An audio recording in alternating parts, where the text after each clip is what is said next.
Greetings everybody and welcome to Madrid Ball. I hope you all are doing good. Real Madrid could only manage a draw away from home, and it was a game where the Los Blancos were living off the edge.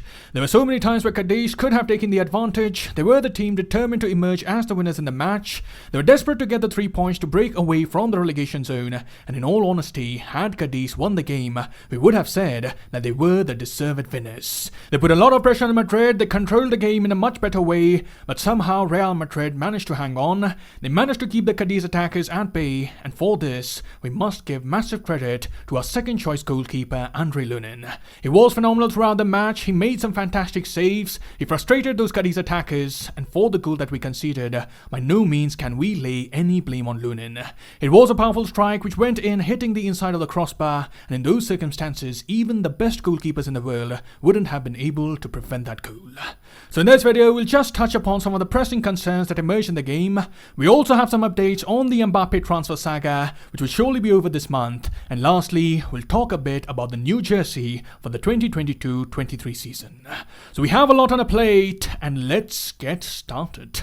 And starting by talking about the lineup, there was Lunin in goal. In the back four, we had Militao, Nacho, Vasquez, and Vallejo. In the midfield, we had Casemiro, Valverde, and Toni Kroos. And in attack, we had Rodrygo, Asensio, and Mariano.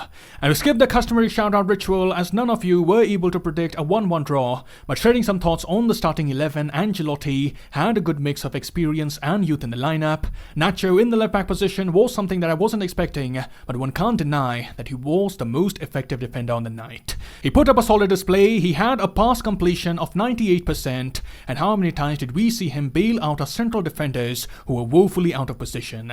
It was Nacho who used to come to the rescue most of the time, and at this point, the way things are going, Nacho is looking like the most dependable defender we have. We all can say we have been very disappointed with how Militao has played in the last few months. He has been erratic, lacking composure, he has been caught out of position so many times, and yesterday as well we saw the same story unfold. We can unanimously say that he was the worst performer on the night. He was losing duels left, right and centre, he was being muscled off the ball far too easily, and it was a horrible performance from the Brazilian, so much so that even Ancelotti would be scratching his head seeing the form of Militao. In the post-match press conference, Ancelotti was asked if the recent form of Nacho has made him rethink his Champions League starting 11, and Ancelotti responded, yes, when you have a player like Nacho that always creates doubt when picking the starting 11, you have doubts over the lineup for every match at Real Madrid, since there's a full squad and not just 11 players. So definitely Militao needs to get his act together, he needs more focus. At a team like Real Madrid, you can't afford to be complacent, because he would be having competition next season, and more mistakes like these may land him in a very tricky situation. Another dilemma that Ancelotti would be having ahead of the Champions League final would be regarding the inclusion of Rodrygo. We have seen recently he has been in superb form, he has made big contribution in the UCL knockout stage, coming off the bench and delivering in crunch moments, and analysing the goal that we scored yesterday, we can say that it was more of Rodrygo's goal rather than Mariano's. It was a great bit of individual brilliance from the Brazilian. He links up with Kroos near the halfway line, he then goes on an inspirational run, he goes past one, he goes past two, he goes past three, he was relentless, unstoppable. The entire CADIZ defense has no idea how to stop Rodrygo. It was all happening at such a quick pace, and eventually Rodrygo lays it off in front of goal, which was comfortably tucked in by Mariano Diaz. So it has been good to see how Rodrygo has come into his own this season. He has been an important player for Madrid, and going to the final, Ancelotti would surely be contemplating the role that he would like to allocate to Rodrygo. Will he be a starter, or will he be Ancelotti's special weapon coming off the bench? Only time shall reveal that. So that's all I have to say regarding the game, and let's move on to cover the latest news regarding Kylian Mbappe. The Frenchman was again at the centre of things during the ceremony organised by UNFP in France. Mbappe there again went on to win the best player in France for the third time in a row, but it was his statements during the interview which made all the headlines. You can understand the questions were much related to his future. To one of the questions he answered, we have to respect all the parties. I am in a hurry too, but it's not just about me. There are only a few details left, but it's over. My choice is made, and you will know it very quickly. He also revealed that he would be making the final announcement before the gathering of the French national team on May the 28th, which as you know is also the day of the Champions League final. But Madridistas, there was one response from Mbappe which caught my attention the most. He was asked about his chances of overtaking Cavani to become the top scorer in the history of PSG, but Mbappe gave a response which makes things a bit more clear. If you try to read between the lines, he said, "You have to respect what he did. 200 goals at PSG is incredible. Being a part of the circle is an honor. You have to already savor what you have and what you have done. I'm already very happy to be in the top 3.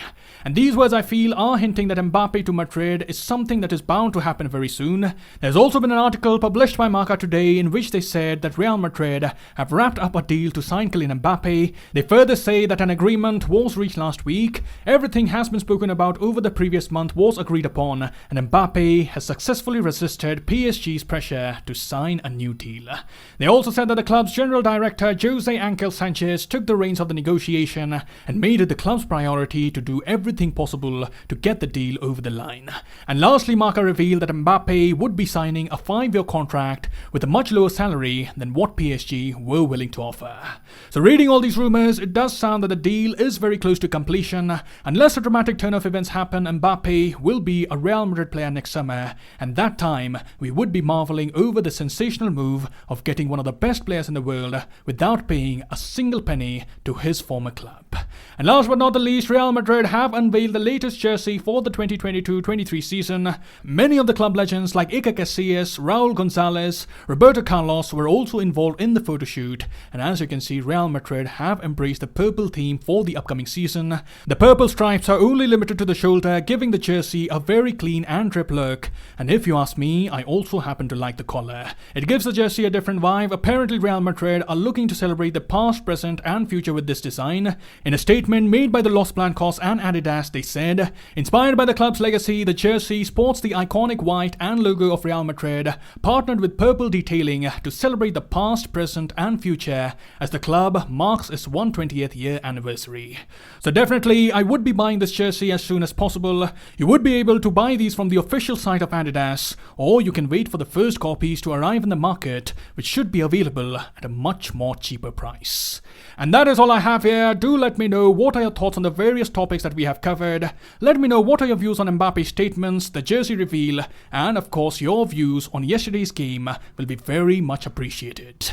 I'll see you soon. Till then, take care. Glory to Madrid, and as always, a la Madrid.